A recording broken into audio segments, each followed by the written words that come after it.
Après 3 ans, 3 premiers ministres et 2 élections, le Royaume-Uni quitte finalement l'Union européenne, UE, le vendredi 31 janvier à 23h GMT. Mais il entrera immédiatement dans une période de transition de 11 mois, alors qu'est-ce qui va réellement changer ? Pendant cette période de transition, le Royaume-Uni continuera à respecter les règles de l'UE et à lui verser de l'argent. Certaines choses resteront identiques, mais il y aura des changements. Les membres britanniques du Parlement européen perdent leur siège. Nigel Farage, le chef du parti Brexit et l'un des plus grands partisans du départ de l'UE, est l'un des 73 députés européens qui perdront automatiquement leur siège au Parlement européen. En effet, à l'heure de Brexit, le Royaume-Uni quittera toutes les institutions et agences politiques de l'UE. Toutefois, outre le fait que le Royaume-Uni suivra les règles de l'UE pendant la période de transition, la Cour de justice européenne, l'organe international qui statue sur la manière dont les lois de l'UE sont mises en œuvre, continuera à avoir le dernier mot sur les litiges juridiques. Le Premier ministre britannique Boris Johnson devra être spécialement invité s'il veut se joindre aux autres dirigeants lors des prochains sommets du Conseil de l'UE. Les ministres britanniques ne participeront plus non plus aux réunions régulières de l'UE où les décisions importantes sur les politiques commerciales et économiques sont prises. Le Royaume-Uni pourra commencer à discuter avec les pays du monde entier de l'établissement de nouvelles règles pour l'achat et la vente de biens et de services. Il n'a pas été autorisé à mener des négociations commerciales officielles avec des pays comme les États-Unis et l'Australie tant qu'il est resté membre de l'UE.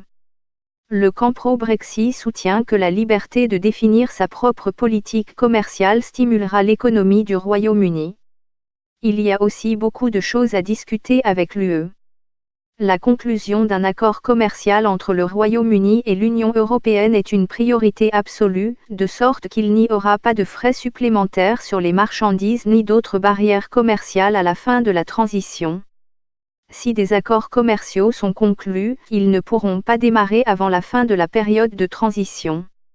Les passeports bleus feront leur retour, plus de 30 ans après avoir été remplacés par ceux de couleur rouge-bordeaux. En annonçant ce changement en 2017, le ministre de l'Immigration de l'époque, Brandon Lewis, a fait l'éloge du retour au design bleu et or, utilisé pour la première fois en 1921.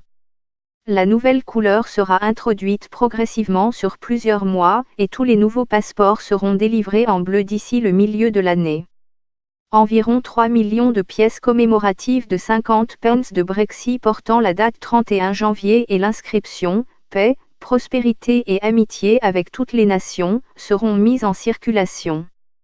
Le gouvernement avait déjà prévu d'introduire une pièce similaire le 31 octobre, date à laquelle Brexit devait auparavant avoir lieu.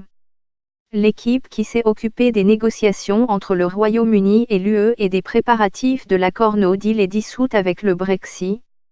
Le département de la sortie de l'Union européenne a été créé par l'ancienne première ministre Theresa May en 2016.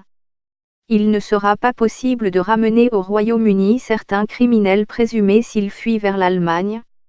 La Constitution allemande n'autorise pas l'extradition de ses citoyens, sauf vers un autre pays de l'UE.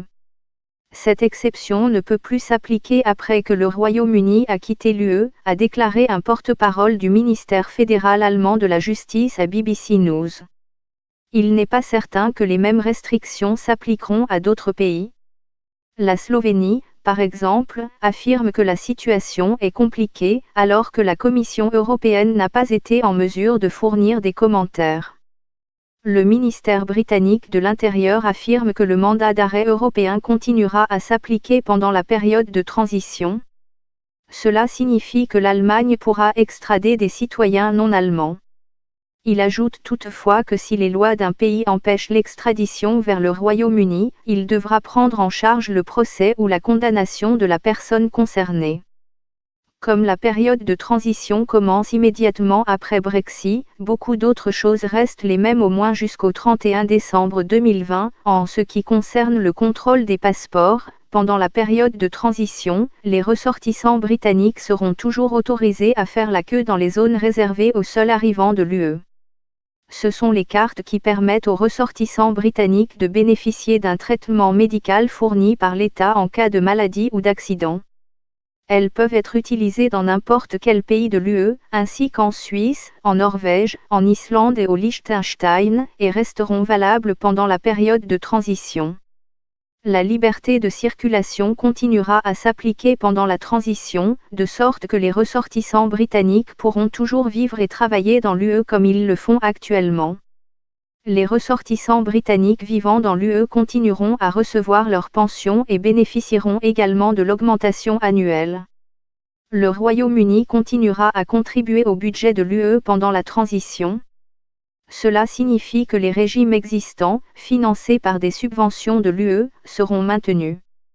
Les échanges entre le Royaume-Uni et l'UE se poursuivront sans qu'aucun frais ou contrôle supplémentaire ne soit introduit.